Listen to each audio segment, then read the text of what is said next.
بسم اللہ الرحمن الرحیم۔ گمنام ہیرو کے معزز ناظرین السلام علیکم۔ دوستو لائک ضرور کر دیا کریں، شکریہ۔ آئیے چلتے ہیں کہانی کی طرف۔ آدمی نہ جانے کہاں مارے گئے ہیں۔ اس نے براہ راست کسی بات کا اقرار نہیں کیا تھا، لیکن ڈکے چھپے الفاظ میں اس نے مجھے جتا دیا تھا کہ بم کا دھماکہ جمی اور ڈیوڈ کے قتل کے بدلے میں کیا گیا تھا۔ کیا میں یہ سمجھوں کہ دھماکے کا فیصلہ میری فون کال کے رد عمل میں کیا گیا تھا؟ اتنے بڑے فیصلوں کے لیے تم بہت کم تر اہمیت رکھتے ہو۔ تمہارے لیے 10 چوہوں والا کام کافی تھا۔ اس نے 10 چوہوں کا ذکر کر کے واضح کر دیا تھا کہ اس کا اشارہ مائکرو سینٹر کی طرف تھا۔ اس کی بات جاری تھی، بڑے فیصلے بڑے لوگوں کے لیے کیے جاتے ہیں۔ تمہارے بڑے وہ ہیں جو اسلام آباد میں بیٹھے ہوئے ہیں۔ انہیں سمجھ لینا چاہیے کہ اب ہر امریکی کے لہو کا بدلہ لیا جائے گا۔ تمہیں کسی جواب کا خوف نہیں ہے۔ جانتے ہو کہ یہ سلسلہ کہاں جا کر رکے گا۔ سب معلوم ہے۔ جان اسمتھ کا لہجہ پرغرور تھا۔ چیونٹی ہاتھی سے لڑے گی تو خود مسلی جائے گی، ہاتھی کا بال بھی بیکا نہیں ہوگا۔ پیغام رسانی کا یہ طریقہ باعزت نہیں ہے، میں نے چبھتے ہوئے لہجے میں کہا۔ نہ ہو، مگر پیغام اس سے زیادہ واضح نہیں ہو سکتا تھا۔ اس پر میرا لہجہ بے اثر رہا۔ اب تم اپنے طریقوں پر عمل کرو، ہم اپنے طریقے سے جواب دیں گے، میں نے سخت آواز میں کہا۔ مجھے اندازہ ہو چکا تھا کہ اس سے نرم اور مصالحانہ گفتگو بے سود تھی۔ ویرا کے بقول وہ ہر امریکی کی طرح اندر سے بزدل تھا اور صرف طاقت کی زبان سمجھ سکتا تھا۔ ابھی تک میں نے تمہاری گفتگو ریکارڈ کرنے کی کوئی سنجیدہ کوشش نہیں کی ہے۔ آئندہ تم نے مجھے فون کیا تو تمہاری CSD دری کی دری رہ جائے گی۔ میں پوری بات چیت کا ٹیپ اخبارات والوں کو جاری کرا دوں گا اور پھر تمہاری آواز تمہاری موت بن جائے گی۔ اس نے فون بند کر دیا۔ یہ بات ہر شک و شبے سے بالا ہو چکی تھی کہ اسلام آباد میں ہونے والے مہلک دہشت گردی کی پوری ذمہ داری ان لوگوں پر عائد ہوتی تھی۔ اول خان کا اندازہ درست ثابت ہوا تھا کہ وہ دیوانگی کے مظاہرے پر تل چکے تھے، اور کچھ ہو یا نہ ہو جان اسمتھ کو یہاں سے زندہ نہیں لوٹنا چاہیے۔ سلطان شاہ نے پوری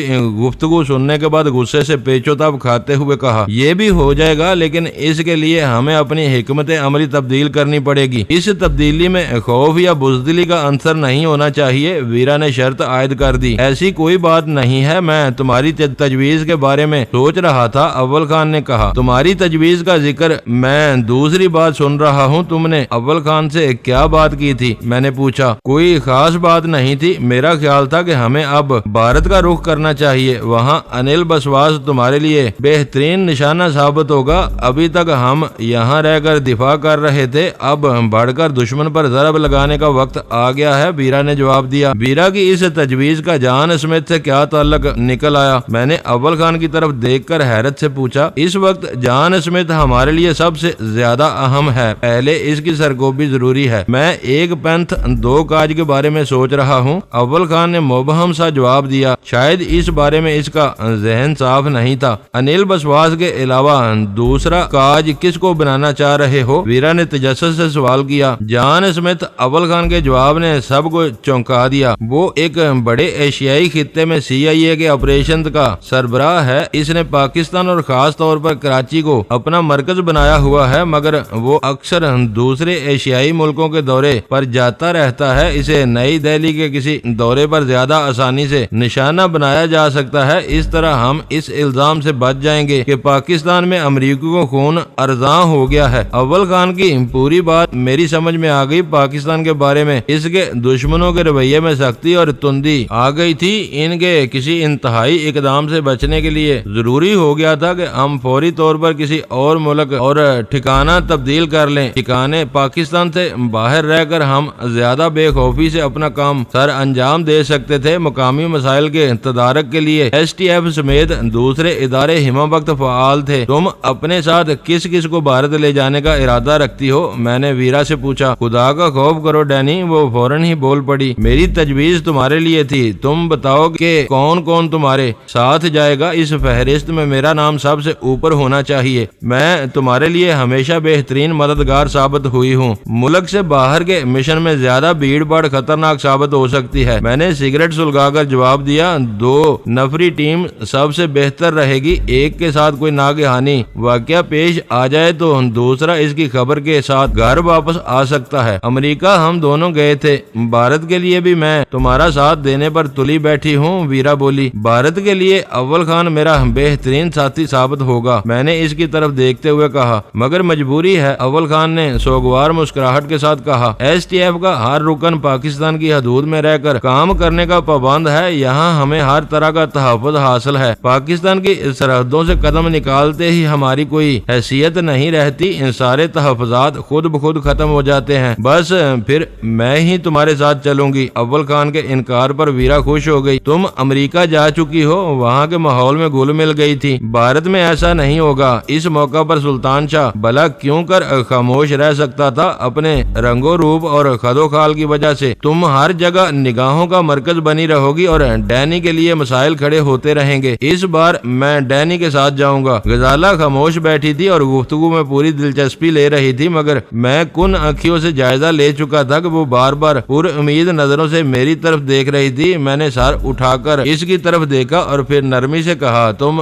دونوں خود غرض ہو اور شاید یہ بھول چکے ہو کہ غزالہ میری بیوی ہے۔ میں بار بار اس کی حق تلفیاں نہیں کر سکتا۔ اگر میں بھارت گیا تو غزالہ میرے ساتھ جائے گی۔ میرا وہ فیصلہ اس قدر بھرپور اور صائب تھا کہ ساری بحث وہیں ختم ہو گئی۔ ویرا اور سلطان شاہ کے لیے کچھ بولنے کی گنجائش نہیں رہی تھی۔ اگر مگر کی گنجائش نہیں ہے، اول خان نے میری طرف متوجہ ہو کر کہا، جان اسمتھ سے ہونے والی گفتگو کے روشنی میں اب یہ فیصلہ ناگزیر ہو چکا ہے۔ ایسا نہ ہوتا تو میں اس وقت یہ بات ہی نہ چھیڑتا۔ تم دونوں کو یہاں سے جلد از جلد نکل جانا چاہیے۔ کاغذات وغیرہ کی تیاری میں کچھ نہ کچھ وقت تو ضرور صرف ہوگا، میں نے مسکرا کر کہا۔ اگر کل مجھے کوئی کام نہ ہوا تو تمہاری سفری کاغذات کل ہی مکمل ہو جائیں گے، اول خان نے جواب دیا۔ تم ذہنی طور پر اپنی تیاری کر لو اور سفر کے لیے بازار سے کچھ خریداری کرنی ہے تو وہ بھی کر لو۔ مجھے پروگرام بتا دو تاکہ اس کے مطابق نشستیں بک کرائی جا سکیں۔ کیوں نہ جہاز کے بجائے ٹرین سے سفر کیا جائے؟ غزالہ نے اپنے حق میں فیصلہ سننے کے بعد پہلی بار زبان کھولی۔ میں اس کا مشورہ نہیں دوں گا۔ ٹرین سے ایسے لوگ کثرت سے آتے جاتے ہیں جو دونوں طرف سے بھاری مقدار میں تجارتی سامان اپنے ساتھ لاتے اور لے جاتے ہیں۔ ہر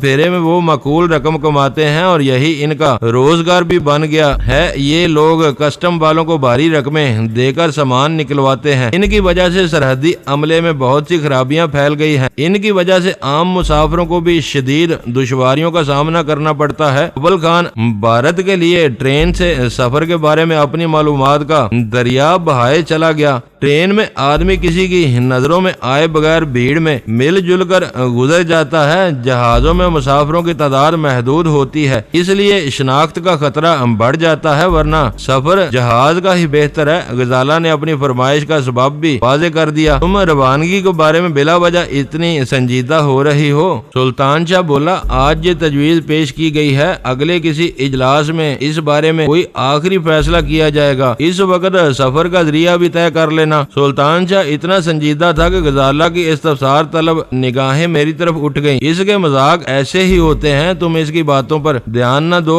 اول خان نے غزالہ کو تسلی دی۔ اچانک ٹیلی ویژن اسکرین پر نظر آنے والا پروگرام غائب ہو گیا اور اسکرین پر اسپیشل بلیٹن کی سلائیڈ نظر آنے لگی۔ شاید اسلام آباد میں ہونے والے دھماکے کے بارے میں کوئی خبر آنے والی ہے۔ ویرا نے اپنی ریسٹ واچ پر نظر ڈال کر اپنا خیال ظاہر کیا۔ سب لوگ اپنی گفتگو بھول کر ٹیلی ویژن اسکرین کی طرف متوجہ ہو چکے تھے۔ پس منظر موسیقی کے ساتھ وہ سلائیڈ کچھ دیر تک نظر آتی رہی، پھر اسکرین صاف ہوئی اور خبروں کے پس منظر کے ساتھ مرد اناؤنسر اسکرین پر نظر آنے لگا۔ اس نے مختصر انداز میں بتایا کہ صبح 10 بجے اسلام آباد کے ایک مصروف علاقے میں غیر ملکی ساخت کا ایک ریموٹ کنٹرولڈ بم پھٹنے سے 3 افراد دھماکے میں ہلاک اور 7 زخمی ہو گئے۔ پولیس نے تفتیش کے لیے متعدد مشتبہ افراد کو کو اپنی تحویل میں لے لیا تھا۔ اس خبر میں ہمارے لیے صرف ایک بات نہیں تھی کہ جان اسمتھ کے کسی گرگے کی دہشت گردی کی تفتیش کے لیے متعدد مشتبہ افراد پولیس کے عطاب میں آ چکے تھے۔ بات یقینی تھی کہ وہ تمام مشتبہ افراد مقامی رہے ہوں گے۔ پولیس چاہے تو مار مار کر کسی ہاتھی سے یہ اعتراف کرا سکتی ہے کہ وہ چوہے کا بچہ ہے۔ مقامی افراد بلا وجہ اس مصیبت میں آئے ہیں، کیا تم ان کے لیے کچھ نہیں کر سکتے؟ وہ خبر سننے کے بعد میں نے درد منجی کے ساتھ اول خان سے پوچھا، یہ بڑی واردات ہے، اعلیٰ پولیس افسران خود ساری تفتیش کر رہے ہوں گے، اس سطح پر عام طور پر تشدد نہیں کیا جاتا۔ ہاں، کسی کے جرم کا ہلکا سا سراغ بھی ہاتھ آ جائے تو اس کی شامت آ جاتی ہے، تم فکر نہ کرو، میں بات بھی کر لوں گا۔ اس نے یہ نہیں بتایا تھا کہ وہ کس سے بات کر لے گا، مگر میں نے سمجھ لیا تھا کہ وہ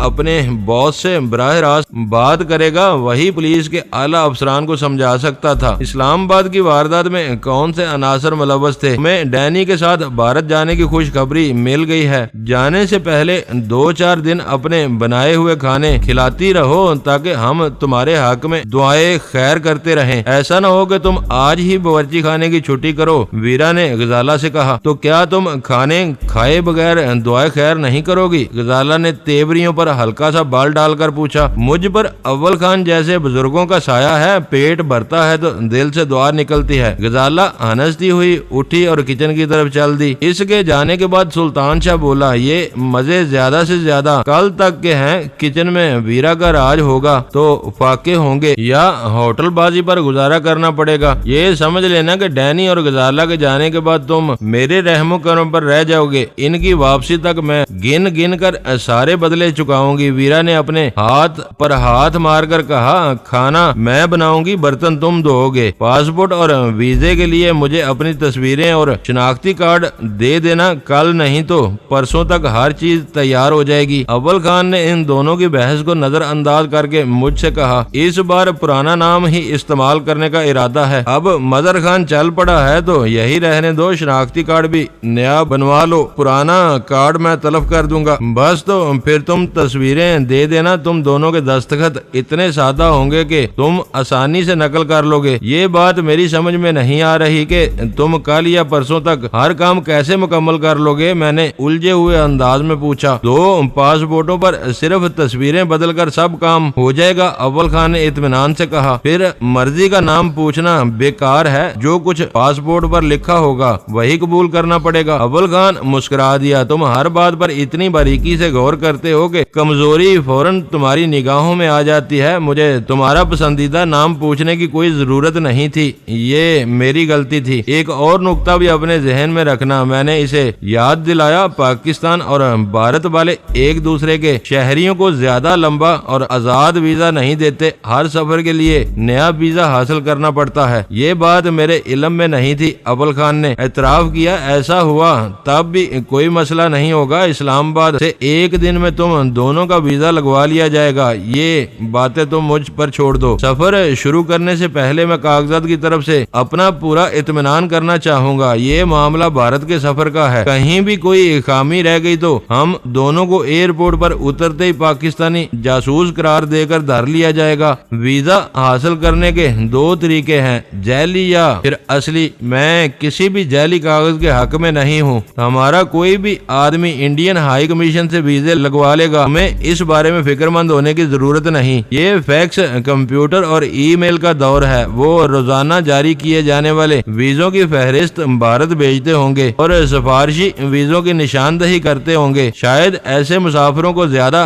کڑی جانچ پڑتال کا سامنا کرنا پڑتا ہوگا۔ میں نہیں چاہتا کہ ہمارے ناموں سے ایسا کوئی پہلو وابستہ ہو، یہ عام طریقے سے حاصل کیے ہوئے ویزے ہونے چاہیے۔ اول خان فکر مند ہو گیا، تمہاری ہر بات درست ہے، لیکن ویزا حاصل کرنے کا عام طریقہ بہت دشوار ہے، روز سویرے لائنیں لگتی ہیں اور بعض اوقات وہاں کئی دن خوار ہونا پڑتا ہے۔ تم دونوں کو ان تمام مراحل سے گزرنا پڑے گا اور پھر وقت بھی لگے گا۔ میں یہی کہہ رہا تھا کہ ہم 1-2 روز میں بھارت کے سفر پر روانہ نہیں ہو سکتے، میں نے زور دے کر کہا۔ اپنے تحفظات کے پیش نظر تم بالکل صحیح کہہ رہے ہو، مگر میری خواہش ہے کہ پاکستان میں معمور بھارتی سفارتی عملے سے تمہارا سامنا نہ ہو۔ یہ ایک بے سبب اور معصوم سی خواہش ہے، میں سوچتا ہوں کہ اس کے لیے کیا کیا کیا جا سکتا ہے؟ ویری گڈ، سلطان شاہ خوش ہو کر بولا، اس کا مطلب ہے کہ 1-2 روز میں تمہاری روانگی کا کوئی امکان نہیں ہے۔ بظاہر یہی معلوم ہو رہا ہے۔ اول خان نے پوری سنجیدگی سے اس کی تائید کی۔ دوپہر کے کھانے کے بعد بھی ہماری محفل جمی رہی۔ بھارت کے سفر کے امکان نے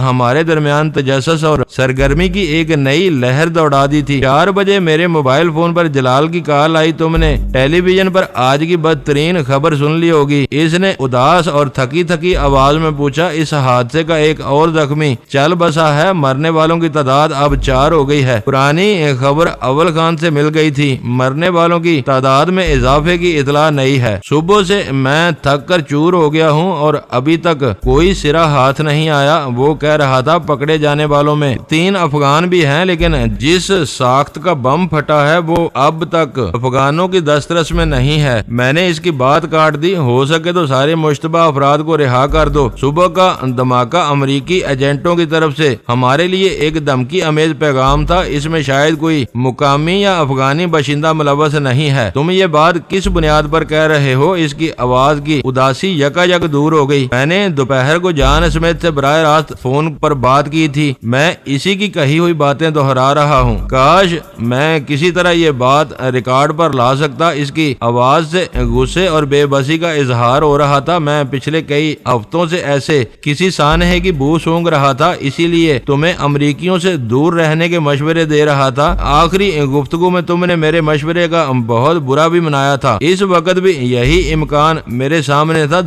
دشمنی میں کسی بھی حد تک جا سکتے ہیں۔ ہمارے درمیان آخری گفتگو میمن گوٹ کے واقعے کے بعد ہوئی تھی۔ تم نے کھل کر اس کی توثیق کی تھی۔ اس نے میری بات کاٹ دی۔ مجھے یاد ہے میں اس کارروائی پر خوش ہوا تھا۔ اس خوشی میں اسلام آباد کے بہت سے لوگ میرے شریک تھے، مگر آج ان سب کے چہرے اداس اور اترے ہوئے تھے۔ ان کے فرشتوں کو بھی علم نہیں ہے کہ آج کی دہشت گردی اسی واقعے کی باز گشت تھی۔ تم سے میرے اختلاف جان کے بارے میں تھا۔ تم نے مجھے روکا تھا اور میں اس سے فون پر بات کر بیٹھا تھا۔ اگر ہم نے اس موذی کی گردن کچل دی ہوتی تو آج کا سانحہ رونما نہ ہوا ہوتا۔ یہ ساری منصوبہ بندی اسی کی تھی۔ میں اب بھی اس رائے پر قائم ہوں کہ یہ تمہارا گمان تھا۔ تمہارا نام ان کے لیے مادرزاد گالی بنا ہوا ہے۔ اگر تمہارا نام پردے میں رہتا تو شاید وہ اتنے مشتعل نہ ہوئے ہوتے، مگر جو ہونا تھا ہو گیا۔ اسے بھول جاؤ۔ یہ میری نپی تلی رائے ہے کہ جان کو کچھ ہوا تو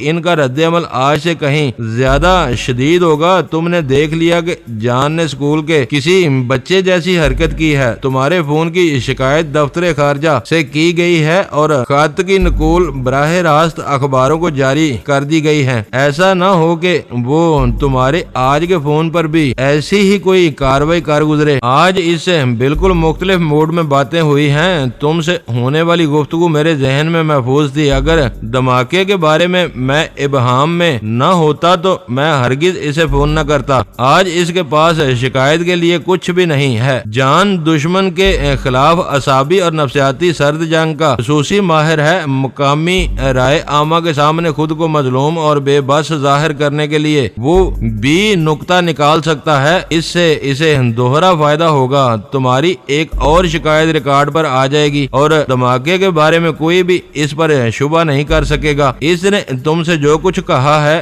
اس کی تصدیق کا کوئی ذریعہ نہیں ہے۔ کیا تمہیں میرے بیان پر شبہ ہے؟ میں نے چونک کر جلال سے پوچھا۔ کیسی باتیں کر رہے ہو ڈینی؟ اس کی آواز آئی۔ مجھے پورا یقین ہے میں دوسروں کی بات کر رہا ہوں۔ تم سے منسوب کوئی بھی ایسی بات منظر عام پر آئی تو اسے تمہاری بے بنیاد الزام تراشی قرار دے کر مسترد کر دیا جائے گا۔ بہرحال اب میں نے اس سے بہت دور چلے جانے کا فیصلہ کر لیا ہے۔ میں نے اسے آگاہ کیا۔ اس بار اس کے چونکنے کی باری تھی۔ کیوں؟ کیا تم کسی لمبے سفر پر جا رہے ہو؟ سفر زیادہ لمبا نہیں ہے مگر ملک ضرور بدل جائے گا۔ پچھلے دنوں تم نے بھی مشورہ دیا تھا کہ میں بھارت چلا جاؤں۔ وہ بھارت جانے کی بات نہیں تھی، میں چاہتا تھا کہ تم وہاں جا کر کچھ کام کرو۔ اس نے میری بات پوری ہونے سے پہلے کہا۔ اب میں جانے کا فیصلہ کر چکا ہوں۔ موجودہ الجھن سے نجات ملنے کے بعد کام کے بارے میں بھی بریف کر دینا۔ لیکن تم وہاں کس مقصد سے جا رہے ہو؟ میرے جواب سے وہ تجسس میں مبتلا ہو گیا تھا۔ انل بسواس نامی ایک بھارتی سے ملاقات کا ارادہ ہے، میں نے